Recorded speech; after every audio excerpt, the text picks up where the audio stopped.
Hi guys! For today's vlog, ang i-share ko sa inyo ay mag-house tour tayo pag maka-house tour.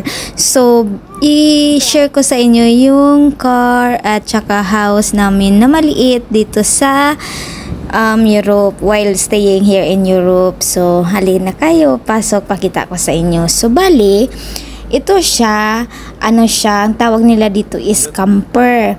So, camper, ito siya, kumpleto na yan sa loob. So, ayan, yung manubela, yung upuan, tapos merong lamesa, may sofa. Ayan, so, yun yung kabuuan niya. Tapos, yung sa taas, yan, may mga compartment siya para sa gamit. So, dito naman na area yung lutuan ko. So, ayan, may gas tube tayo dyan.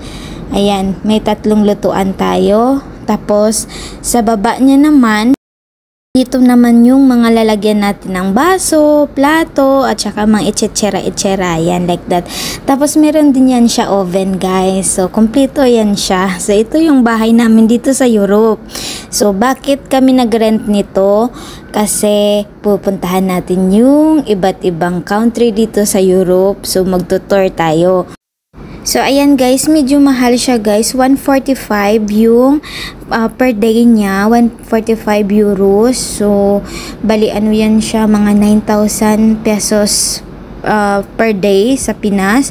So, bali nag-rent kami nito. Ayan, meron siyang ref din siya guys. So, kompleto talaga siya. So, bali girent namin more than 2 weeks kasi nga mag-iikot-ikot tayo. So, bali dito naman sa likod niya. Ito naman yung malaking bed. Malaki din ang bed guys. Super malaki. So, ito siya, bagong dating, ito siya from company. So, bagong unit nila. Meron din maliit na camper pero ano siya yung hindi comfortably ang asawa ko. So, ito siya yung mga lalagyan din ng damit. Tapos, sa taas niya, merong window na pwede mo siya i-open. Tapos, merong net din yan siya, guys. So, safe sa lamok. So, ayan, dito naman sa baba, sa hagdanan niya, damit ni Olivia. Tapos, dito, yung mga bag namin lalagyan. Tapos, dyan, sapatos. Tapos, dito naman sa gilid niya, yung lalagyan ng mga luggage. Malaki siya guys. Super malaki. Marami ang ano niya, space. Tapos, ito naman ang shower. Tapos, ito naman yung toilet. So, ang toilet niya, marami din siyang compartment para sa mga sabon, shampoo, towel. So, bali dito mga towel ang gilagay ko. Tapos, mga bag-bag na maliit. Tapos, dito naman yung mga shampoo namin. So, ayan, bali guys, dalawa ito ang bed niya sa likod at saka sa front. So, pag daytime, pag mag-drive, ipaakyat mo siya. Ayan, ipaakyat lang yan, pindutin. Tapos, pag magtulog pag gabi, ibaba mo lang din yan siya. So, bali, magkasya ang 5 person or 4 person. So, ayan guys, after ng house tour natin, magluto muna ako. So, magawa ako ng salad na i-partner natin sa gi-oven ko na karne. So, yan guys, i-share ko sa inyo. Mas pinili namin ang camper compare sa plane kasi pag plane kasi one stop lang siya. So kung magbaylan kami na mag-ikot-ikot, kung may makita kang magandang place, makastop ka para makapicture, makita mo yung mga view like that. So, ayan, maghugas muna ako ng plato. So, dyan din ako naghugas ng plato. So, ayan na guys, luto na lahat. So, kainan na. So, bali pwede tayong magkain dito sa baba kasi meron naman silang free na upuan at saka table din na para sa baba. Pwede din doon sa taas. So, kung medyo malamig, dito sa baba, nagalipat kami sa taas. So, ayan, after ng dinner, so matutulog na tayo kasi mababa yung biyahe natin. So, kanya-kanya kami bed. Bye-bye.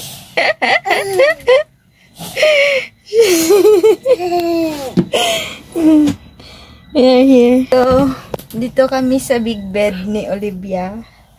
Tapos, ako dito sa biyak na narado na siya. Hi, nak. So, ayan. Good morning, guys. So, first stop namin, dito kami ngayon sa Poland. So, welcome to Poland, guys. So, bali yung travel namin, pag medyo late na, dito kami sa parking area. So, ang maganda dito sa Europe guys, kasi nag-provide talaga sila ng parking area para sa mga traveler, and it's free ha, walang bayad. So, may mga kubo din yan, malalaking truck. Tapos, meron din siyang toilet at saka yung park para sa baby para maglaro. So, dito tayo sa Poland ngayon. So, alam nyo ba nakaka-amaze dito sa Poland guys, kasi yung sa taas ng daan nila, yung sa road nila, may mga cover yan guys. So, bali hindi mababasa yung especially sa mga overpass, may mga ganyan sila cover. So, napaka-amaze. Only in Poland guys. Kasi sa iba, wala man akong makita. So, ayan. So, balik tayo doon sa parking. Kasi guys, dito sa Europe, ang mga malalaking mga 10-wheelers, meron pala yan sila limit na mag-drive. So, merong 8 hours, 4 hours. So, dapat mag-stop sila at saka matulog, mag-rest. Kasi, pag maano sa speed nila na nagsobra sila sa hours na hindi sila nag-stop or hindi sila nag-rest, mapriso sila. So, ayan guys, dito sa Poland, napaka-amazing kasi nga, sa grocery store nila guys, super kamura. Only in Poland also. As in, sa lahat ng grocery store sa Europe, only Poland ang grabe kabarato. So, dito kami nag-stop para mag-grocery. Ayan guys, fresh na barato pa. Tapos, yung nakita nyo, ayan, kalalaki ng mga bill paper. May yellow din yan siya. Tapos, yung tomato nila, may pula, meron ding yellow. So, ayan, napakamura guys. Promise, napakamura. Bali, 2 cart yung nabili namin. So, ayan guys, napakarami yan guys. Lahat kompleto for 2 weeks namin na grocery. So, bali 2 cart ito siya guys, lahat. Alam nyo ba guys, na bayaran namin 150 euro lang.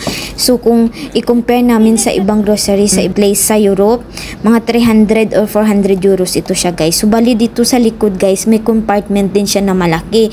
Nandyan yung table, nandyan yung mga chair, yung mga pwedeng lalagyan ng mga ibang grocery na hindi mo kailangan sa taas. Nakasali din dyan yung portable grill nga para sa barbecue kung magluto ka.